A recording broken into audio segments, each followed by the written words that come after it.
के सभी मतदाताओं का बहुत बहुत धन्यवाद और आभार प्रकट करना चाहता हूं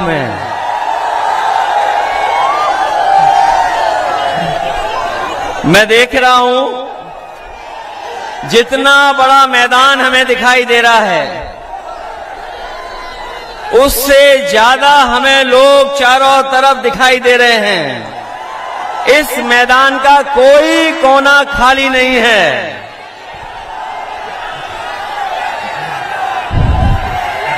घोसी विधानसभा के मतदाताओं ने मन बना लिया है। जो पलायन करने वाले हैं, जिन्होंने पलायन किया है और लोकतंत्र में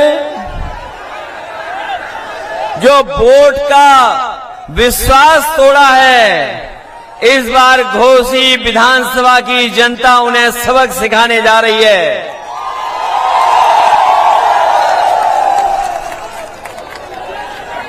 इस विधानसभा की कोई अब सुध लेगा। इस विधानसभा की सुध लेने वाला अगर कोई है तो वो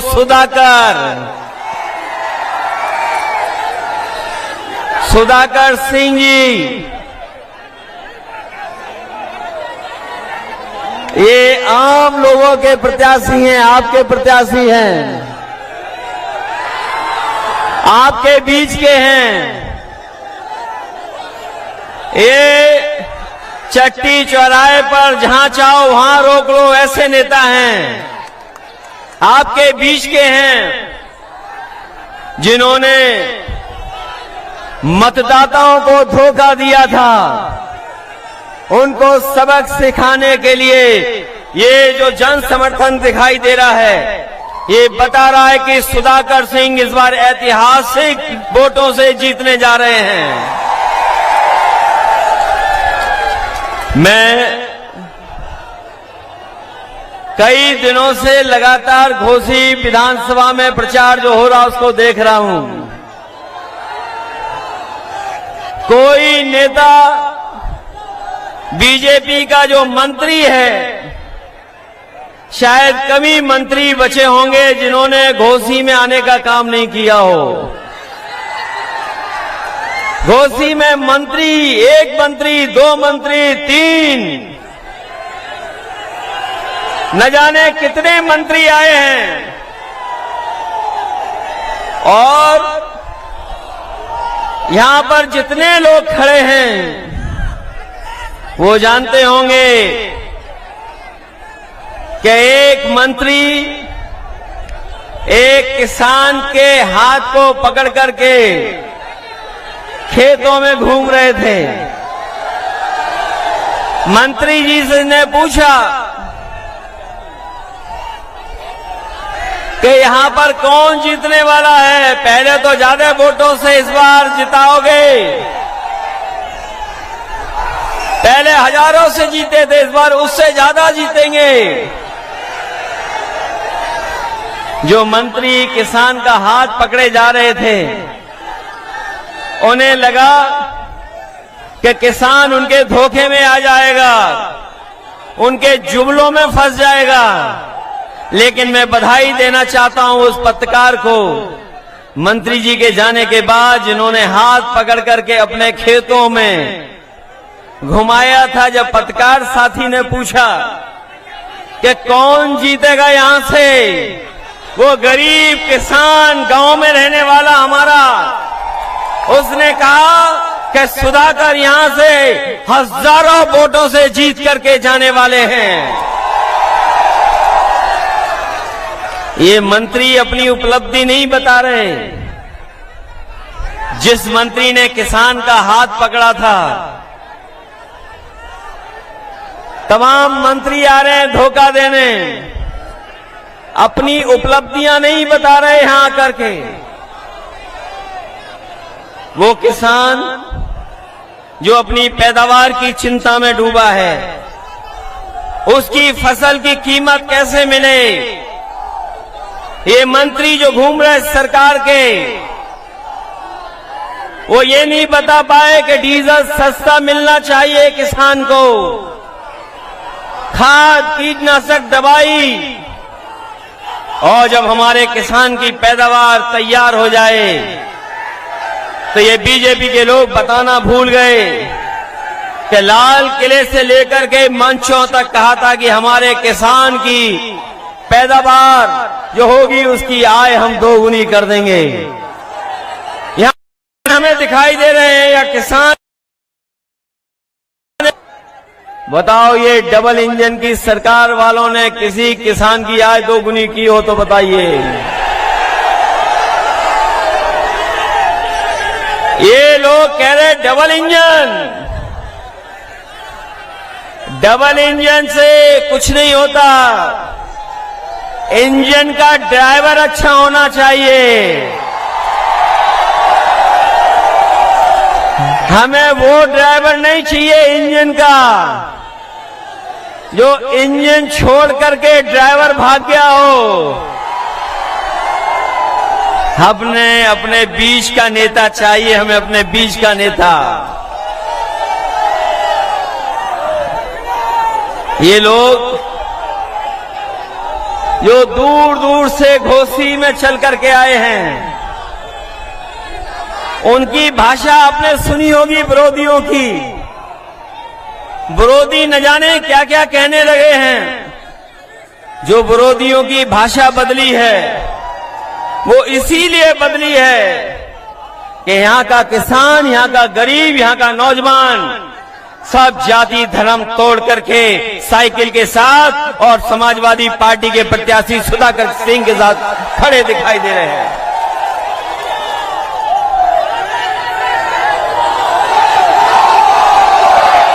अब तो हिसाब किताब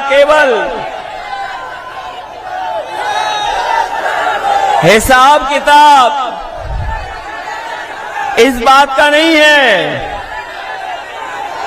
हिसाब किताब तो बीजेपी को दिल्ली की 10 साल की सरकार और उत्तर प्रदेश की 6 साल की सरकार का देना है। बताओ घोसी की जनता इन 16 सालों में क्या आपको कोई सुविधा दे पाई है? बीजेपी के नहीं दे पाई है। अगर बीजेपी के लोगों ने सुविधाएं दी होती तो आज इतनी मंत्रियों की फौज उन्हें नहीं उतारनी पड़ती। यहां पर इतने जो मंत्री आए हैं वो अपना काम नहीं बता रहे, वो कुछ और इंतजाम में लगे हुए हैं। अकेले में जाकर के कुछ और इंतजाम कर रहे हैं।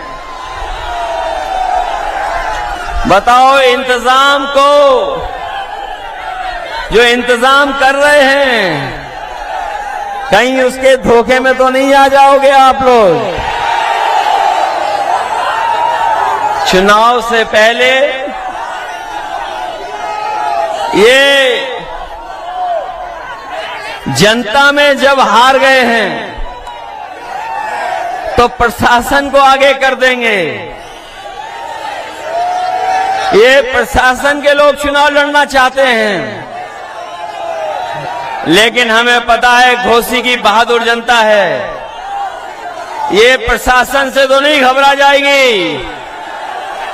अगर आपको मुकाबला भी करना पड़े तो अपने वोट के अधिकार के लिए मुकाबला करना, क्योंकि घोसी विधानसभा का संदेश केवल उत्तर प्रदेश के लिए नहीं है। घोसी विधानसभा के एक एक वोट का संदेश देश में जाने वाला है, क्योंकि देश में कहीं और चुनाव ऐसा नहीं होने जा रहा है। कम से कम ये संदेश घोसी की जनता दे कि जिन्होंने कोई काम नहीं किया है, कोई काम नहीं किया है, उनको सबक सिखाने का काम करेंगे अपने वोट दे करके। वैसे तो पलायन लोग करते अपने काम रोजगार के लिए, नौकरी के लिए, लेकिन ये तो पहले विधायक दिखाई दे रहे हैं जो अपने स्वार्थ में पलायन कर रहे हैं। अपने लाभ के लिए पलायन कर रहे हैं। क्या ये जनता को सुविधा देने के लिए पलायन कर रहे हैं कि अपने लिए पलायन कर रहे हैं? ये अपने लिए इसलिए कर रहे हैं क्योंकि ये अपना स्वार्थ देख रहे हैं। जो अपना स्वार्थ देख रहे हैं वो आपके जीवन में बदलाव नहीं ला सकते। अगर इन्होंने जीवन में बदलाव लाते आपके, तो कहीं न कहीं आपको सुविधाएं देते। ये सरकार ऐसी है जहां गरीब को इलाज नहीं मिल पा रहा है, दवाइयां नहीं, अस्पताल में चले जाओ तो डॉक्टर देखने वाले नहीं हैं। जो कुछ है गरीब को अपने हाल पे छोड़ दिया। जो एम्बुलेंस चली थी आपकी सरकार में, उस एम्बुलेंस को भी बर्बाद कर दिया। कम से कम इनकी जिम्मेदारी बनती थी कि अगर गरीब के गांव में पहुंचा के मदद करने के लिए अगर एम्बुलेंस थी तो कम से कम ज्यादा एम्बुलेंस चलाते जिससे गरीब की मदद हो जाती। इलाज और तकलीफ और परेशानी में वो आपकी मदद करती, लेकिन उस व्यवस्था को भी बर्बाद कर दिया। ये जो बिजली भी आ रही है आपके बीच में, केवल चुनाव के लिए आ रही है।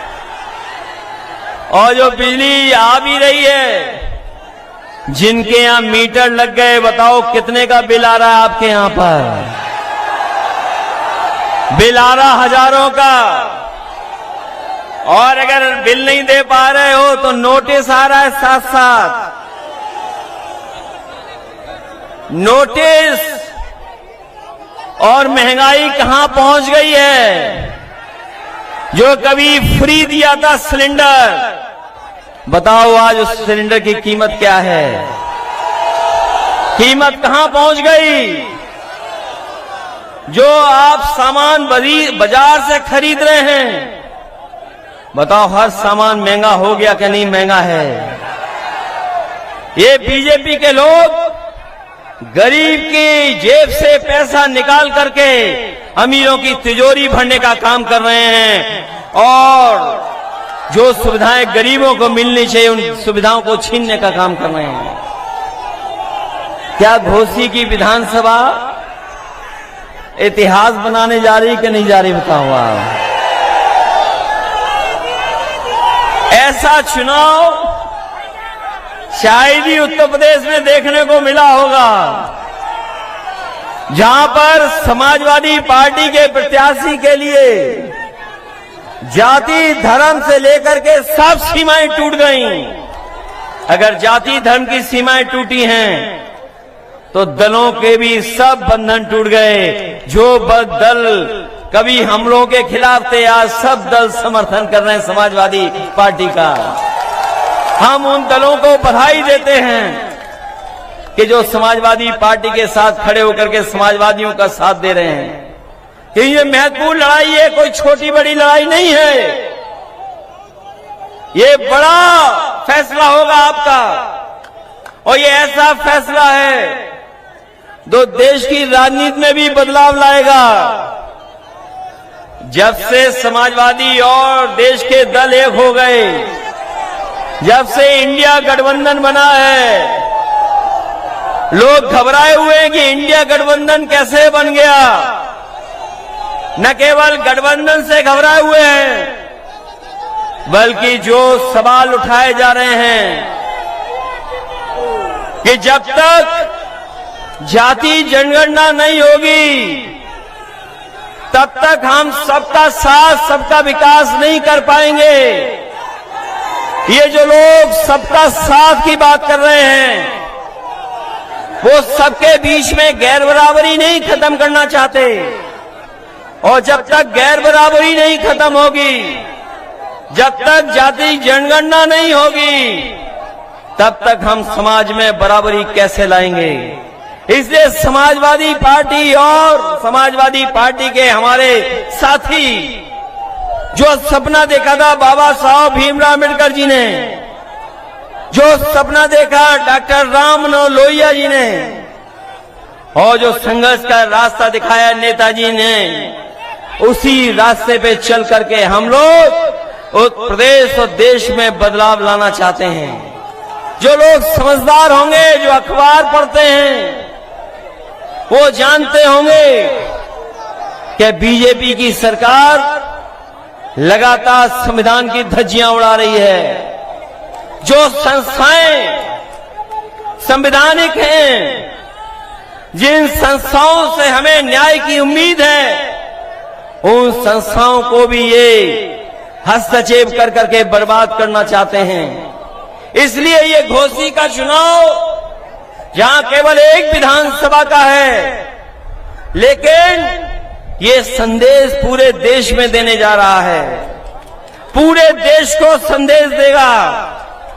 बीजेपी कितने भी हथकंडे अपना ले, लेकिन जनता के सामने कोई चीज टिक नहीं सकती है। अगर जनता ने मन बना लिया तो जनता के फैसले को कोई बदल नहीं सकता। इसलिए जहां ये संवैधानिक संस्थाओं को बर्बाद कर रहे हैं, संविधान की धज्जियां उड़ा रहे हैं, लोकतंत्र को खत्म करना चाहते हैं, वहीं जहां पर नौकरी और रोजगार का इंतजाम हो जाना चाहिए, उन नौकरी रोजगार को भी नहीं बढ़ावा दे रहे हैं। क्या आपने नहीं सुना था? प्रदेश के मुख्यमंत्री सदन में कह रहे थे कि हमने 100 में सबको नौकरी दे दी, केवल 4 बेरोजगार हैं। बताओ कोई बीजेपी के इन आंकड़ों पे भरोसा कर लेगा कि जहां ये कहते हो कि हमने सबको नौकरी रोजगार दे दिए, 100 में केवल 4 रोजगार बचे हैं। ये इनके आंकड़े कहते हैं। जब हम उनसे पूछते हैं कि 15 साल से ऊपर वाले नौजवान जो पढ़ना चाहते हैं, लिखना चाहते हैं, उनके रोजगार नौकरी का इंतजाम हो जाए, तो सरकार न जाने किस तरह की बात करती है। आज देश में और दुनिया में सबसे ज्यादा 15 साल से ऊपर वाली आबादी अगर कहीं दिखाई दे रही है तो वो आपके उत्तर प्रदेश में दिखाई दे रही है।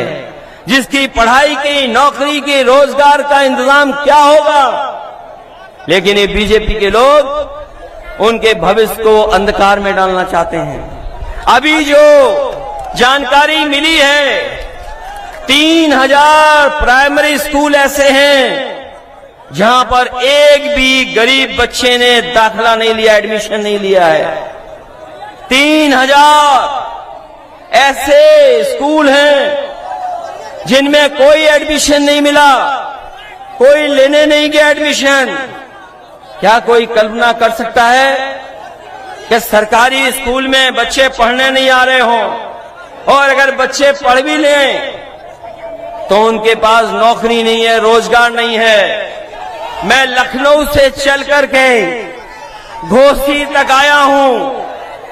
जो लोग कहते थे कि 33 लाख करोड़ उत्तर प्रदेश में निवेश होने जा रहा है पैसा, मुझे ये बीजेपी वाले बताएं, लखनऊ से लेकर के घोसी विधानसभा तक और घोसी विधानसभा के आखिरी बॉर्डर तक और यूपी की सीमा तक अगर कहीं एक भी कारखाना लगा हो तो बता दो हमें।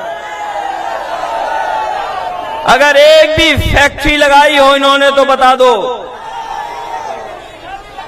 ये तो कहते थे कि 33 लाख करोड़ रुपए का निवेश हुआ है लखनऊ से लेकर के घोसी और घोसी विधानसभा से लेकर के आखिरी बॉर्डर यूपी के। अगर एक भी कहीं कारखाना इन्होंने लगाया हो तो बता दो हमें।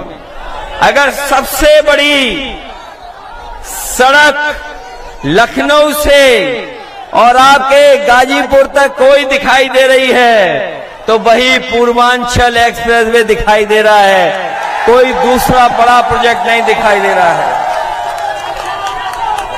समाजवादियों ने बनाया होता तो आपको कहीं झटका नहीं लगता। इन्होंने बनाया, लेकिन उसको पूर्वांचल का सबसे बेहतर सड़क होती, जो पूर्वांचल को विकास के रास्ते से जोड़ता, लेकिन वही आधा अधूरा वैसा ही छोड़ दिया। कोई मंडी नहीं बनी। अगर मंडी बनी होती तो हमारे किसानों की पैदावार को हम लोग कीमत दे सकते थे। कोई मंडी नहीं बनी। अगर मंडी बनी होती तो हमारे किसान को उससे कीमत मिल जाती, किसान को की फसल की कीमत मिलती। आज जो भी जा रहा है किसी और के हाथ में चला जा रहा है। ये जो नौजवान दिखाई दे रहे हैं बड़ी संख्या में, इनके भविष्य के साथ बीजेपी खिलवाड़ कर रही है, और न केवल इन नौजवानों के भविष्य के साथ खिलवाड़ कर रही है, बल्कि आने वाली पीढ़ी के साथ भी खिलवाड़ कर रही है। क्योंकि अगर इनका भविष्य नहीं बना तो बताओ आने वाली पीढ़ी का भविष्य क्या होगा। न इनके हाथ में नौकरी है, न रोजगार है, और क्या सपना दिखा रहे हैं कि अग्निवीर से फौज मजबूत हो जाएगी। हम नौजवान साथियों से कहना चाहते हैं कि आप भौसी की विधानसभा जिताओ, 24 का चुनाव जिताओ। जो फौज की भर्ती होती थी पहले तरह से, पक्की नौकरी, पक्की वर्दी, ये आधी अधूरी नौकरी, 4 साल की वर्दी से कोई देश की सेवा नहीं होगी। हमारा नौजवान पूरी जीवन भर वर्दी पहन करके पक्की नौकरी कर करके सीमा की रक्षा करना चाहता है। बताओ आधी अधूरी नौकरी से कोई सेवा होगी? इसलिए नौजवानों, जहां किसानों का भविष्य अंधेरे में डाल दिया इन्होंने, नौजवानों का भविष्य अंधेरे में, इनसे ज्यादा झूठ बोलने वाली कोई पार्टी नहीं है। जो लोग लाल किले से झूठ बोलते हों, लखनऊ से झूठ बोलते हों, बताओ उन पर भरोसा करोगे आप? ये लोग भाईचारा नहीं चाहते, ये लोग भाईचारा नहीं चाहते। ये लोग चाहते हैं कि समाज में दरार बनी रहे, दरार। समाज में हिंदू मुस्लिम की दरार बन जाए, सिख ईसाई की दरार बन जाए, और जब कामयाब नहीं होते तो जातियों के बीच में दरार डालते हैं। जातियों के बीच में ये जातियों को तोड़ करके दरार डालते हैं। हमारे मुख्यमंत्री जी का आपने वो गणित तो सुना ही होगा विधानसभा का, क्या 46 में 56। ये लोग वो हैं जो जातियों में दरार डालते हैं, धर्म के बीच में दरार डालते हैं। इसलिए आपको इनसे सावधान रहना पड़ेगा। इनसे सावधान इसलिए भी रहना पड़ेगा क्योंकि जहां हमारा किसान दुखी है, नौजवान का भविष्य अंधेरे में, वहीं जो सुविधाएं बुनकर भाइयों को मिलती थीं, जो बुनकर भाइयों को सुविधा मिलती थी, वो सुविधाएं छीन ली गई हैं। चाहे वो बिजली की सुविधा हो, चाहे पिछली सरकार में जगह जगह पर हम लोगों ने बुनकर बाजार बनाने का काम किया था, जिससे बुनकर भाइयों का जहां बिजली से मदद मिले, वहीं उनको एक स्थान मिल जाए, बाजार मिल जाए, जहां पर अपनी बनाई हुई चीजों को अच्छी कीमत पा सकें। जितना काम समाजवादियों ने किया वो काम सब रोक दिए गए। जहां बिजली की व्यवस्था जो पुरानी नेताजी ने दी थी वो भी रोक दी। जो बुनकर बाजार बन रहे थे बुनकर भाइयों को सुविधा के लिए, वो बुनकर बाजार भी इन्होंने बंद कर दिए। इसलिए जो सुविधाएं मिलनी चाहिए, क्योंकि बिना सुविधा दिए हुए, बिना सरकारी मदद के, अगर बड़े बड़े उद्योगपतियों को ये सुविधाएं देते हैं, हजारों करोड़ का पैसा छोड़ देते हैं, तो बताइए हमारे बुनकर भाइयों के लिए वो इंतजाम क्यों नहीं है? हम अपने बुनकर भाइयों से कह करके जा रहे हैं कि 22 में अगर सरकार बन गई होती तो जहां हम लोग किसान को सुविधा देने जा रहे थे, नौजवान को नौकरी रोजगार देने जा रहे थे, वहीं बुनकर भाइयों के लिए भी विशेष सुविधाएं देने जा रहे थे। आने वाले समय में जब भी समाजवादियों को मौका मिलेगा, हम अपने बुनकर भाइयों के लिए विशेष सुविधा देने का काम करेंगे, जिससे उनके घर परिवार में भी खुशहाली आ सके। ये मैं देख रहा हूं, ओल्ड पेंशन स्कीम वाले लोग आए हैं। ये भी समाजवादियों का मुद्दा था। समाजवादियों की मदद करें, जितनी आप जल्दी मदद करेंगे ओपीएस उतने ही जल्दी लागू हो जाएगी। ये हमारे 69,000 वाले जो लोग 69,000 शिक्षक भर्ती को समझते होंगे, वो जानते होंगे कि इतना बड़ा घोटाला नौकरी रोजगार और बाबा साहब के भीमराव अम्बेडकर जी का दिए हुए संविधान के तहत जो हमें अधिकार है उनसे खिलवाड़ हो रही है। लगातार इनके साथ भेदभाव हो रहा है। केवल 69,000 में भेदभाव नहीं है, जितनी भी सरकारी संस्थाएं हैं उन सब पर भेदभाव करने का काम कोई कर रहा है तो वो भारतीय जनता पार्टी के लोग कर रहे हैं। जो लोग कहते हैं कि हम लोगों ने भेदभाव किया है, वो बताएं जो संस्थाओं में बैठे लोग हैं, जो संस्थाएं आज बीजेपी के समय पर उनके पास पहुंच गई हैं, उन संस्थाओं में किन लोगों को बैठाया है, किनको बैठाया है उन संस्थाओं में? उन संस्थाओं में हमारे आपके लोग नहीं हैं। वो ऐसे लोग हैं जो हमारे आपके भविष्य को भी आगे नहीं बढ़ने देना चाहेंगे।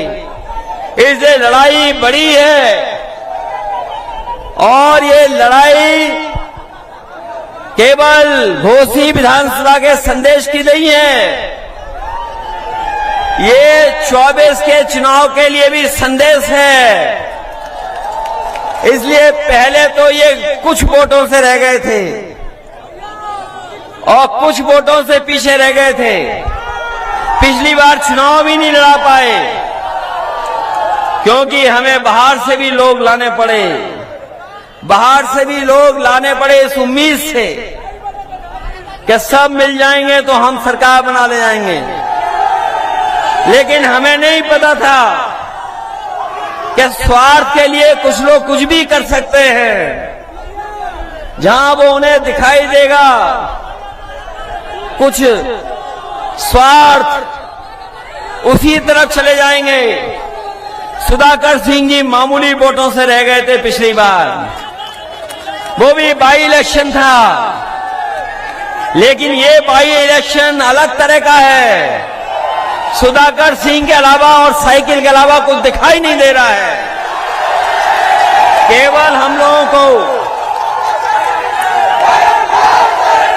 लोगों को इतना ध्यान रखना है कि वोट तो है हमारे पास, लेकिन ये वोट पड़ना चाहिए। मैं इसीलिए आया हूं आपसे अपील और निवेदन करने कि हमारे आपके पास समर्थन है, सहयोग है सबका। यहां जितने लोग बैठे हैं उस कोने से लेकर के इस कोने तक, जहां अपनी पार्टी के लोग हैं, दूसरे दल के भी लोग हैं, दूसरे संगठन के लोग भी हैं, वो भी समर्थन कर रहे हैं। कोई जाति धर्म नहीं बचा जो आज समाजवादी पार्टी और सुधाकर सिंह के साथ खड़ी ना हो। इसलिए केवल आपको अपना वोट बचाना है और वोट डालना है। अभी जब चुनाव करीब आएगा, बीजेपी के लोग घबराएंगे तो प्रशासन को आगे कर देंगे, पुलिस को आगे कर देंगे। सुना है कि जिन इलाकों में समाजवादी पार्टी का वोट ठोस है, वहां पर नौजवानों को परेशान कर रहे हैं, घरों में घुस रही है पुलिस। अरे प्रशासन के लोगों, ये काम मत करो आप, ये काम ठीक नहीं है। क्योंकि प्रशासन के लोग भी अंदर ही अंदर कह रहे हैं जीत तो सुधाकर ही रहे हैं, जीत तो साइकिल ही रही है। इसलिए किसको खुश करने के लिए आप किसको खुश करना चाहते हो? इसलिए कम से कम हमें उम्मीद है कि प्रशासन निष्पक्ष काम करेगा। और याद रखना हमारे मतदाता भाइयों, नौजवानों, बुजुर्गों, हमें पता है कि मैनपुरी के चुनाव में भी बड़ा प्रशासन कुछ कुछ गणित लगा रहा था। कभी किनकी ड्यूटी लगनी है उसका गणित लगा रहे थे, कभी गणित इस बात का लगा रहे थे कि किसके घर में पुलिस भेजनी है, कभी प्रशासन ये तैयारी करता था कि रात में जाकर के डराएंगे। लेकिन वहां का मतदाता डरा नहीं, उसने कहा आ जाओ, अगर आना है तो आ जाओ, हम पीछे नहीं हटेंगे। और परिणाम ये हुआ कि मैनपुरी से लाखों वोट से हरा करके भेजा। इसलिए घोसी के अपने मतदाताओं, ये घबरा तो नहीं जाओगे? केवल ये मेरे सामने कह रहे हो कि घबराएंगे नहीं, ऐसा तो नहीं कि 5 तारीख और 5 तारीख से लेकर के 8 तारीख तक आपको पूरी जिम्मेदारी के साथ रखना पड़ेगा। और लोकतंत्र में कोई रास्ता नहीं है, ये वोट ही बदलाव लाता है, वोट ही बदलाव लाएगा। बताओ, ये विरोधी लोग घबराए हुए हैं कि नहीं घबराए हुए हैं? ये मंत्री लोग रुक गए होंगे घरों में, रात में रुके हुए हैं क्या मंत्री लोग? आपको कुछ नहीं करना है, जहां मंत्री घुसे हो चुपचाप वीडियो बना करके भेज देना। अगर मंत्री लोग रुकेंगे तो हम लोग भी रुकेंगे, हमारे नेता भी रुकेंगे। अगर मंत्री रुकेंगे तो हमारे नेता भी रुकेंगे। मंत्री छोड़ जाएंगे जिला तो हम लोग भी चले जाएंगे। इसलिए मैं जान रहा हूं बहुत जोश है यहां पर, बहुत उत्साह है। और ये वो जोश उत्साह ऐसा है कि जो ठंडा नहीं होने वाला है 5 तारीख तक। मैं जानता हूं जितना पसीना आपको आया है उससे ज्यादा हम लोगों को भी आ रहा है।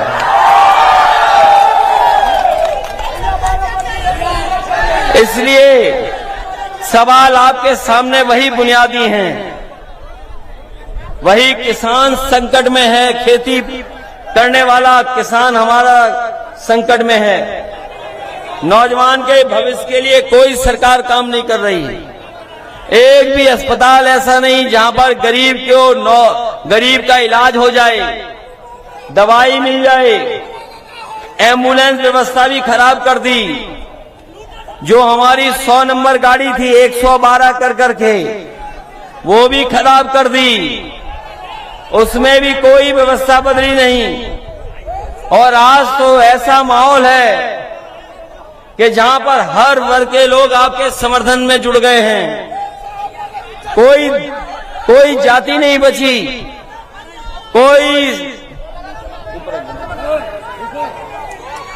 कोई वर्ग नहीं बचा, कोई वर्ग वो नहीं बचा जो आपके साथ खड़ा ना हो गया हो।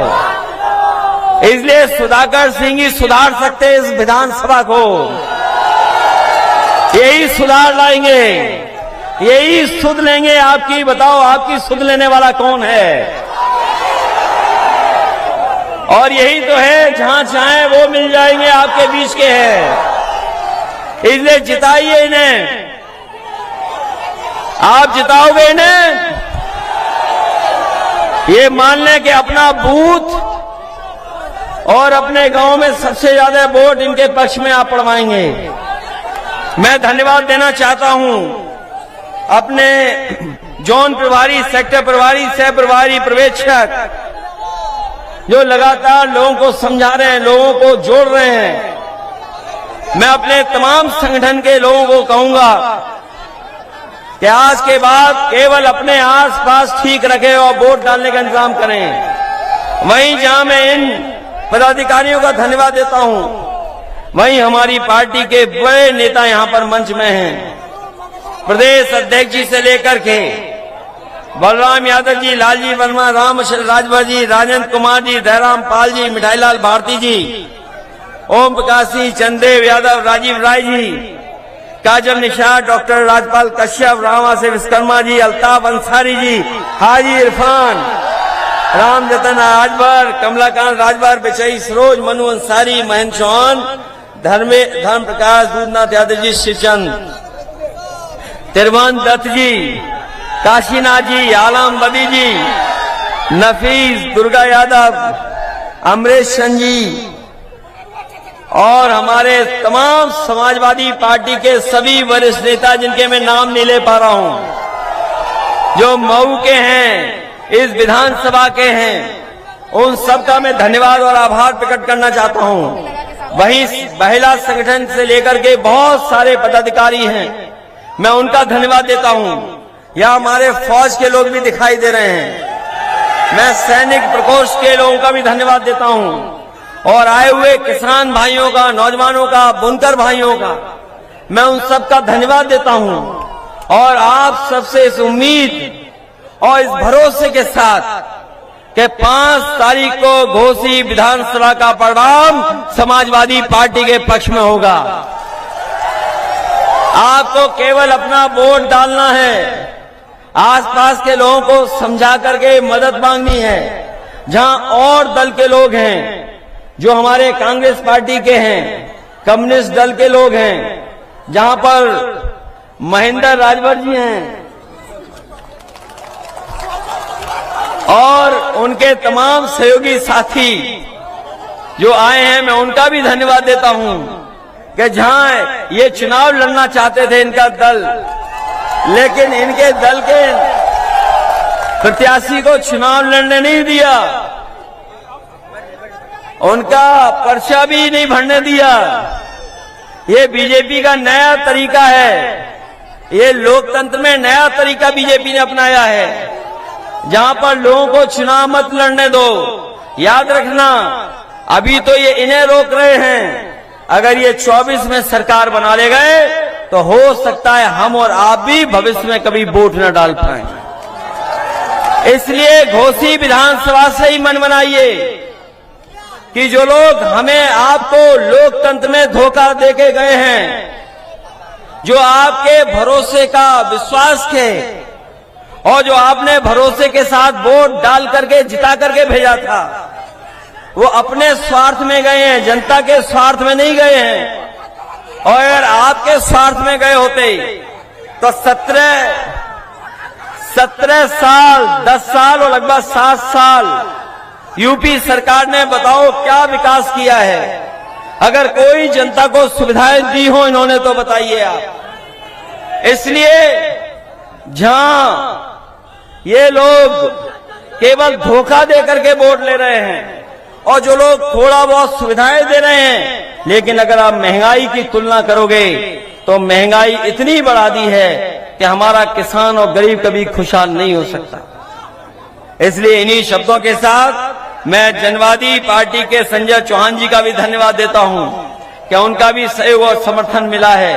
तमाम और साथी जिनका मैं नाम नहीं ले पा रहा हूं, मैं उनको भी धन्यवाद देता हूं कि इस लड़ाई में हमारे साथ आए हैं। इन्हीं शब्दों के साथ आप सबका बहुत बहुत धन्यवाद और मैं आभार प्रकट करता हूं, इस उम्मीद के साथ कि 5 तारीख को आप लोग एक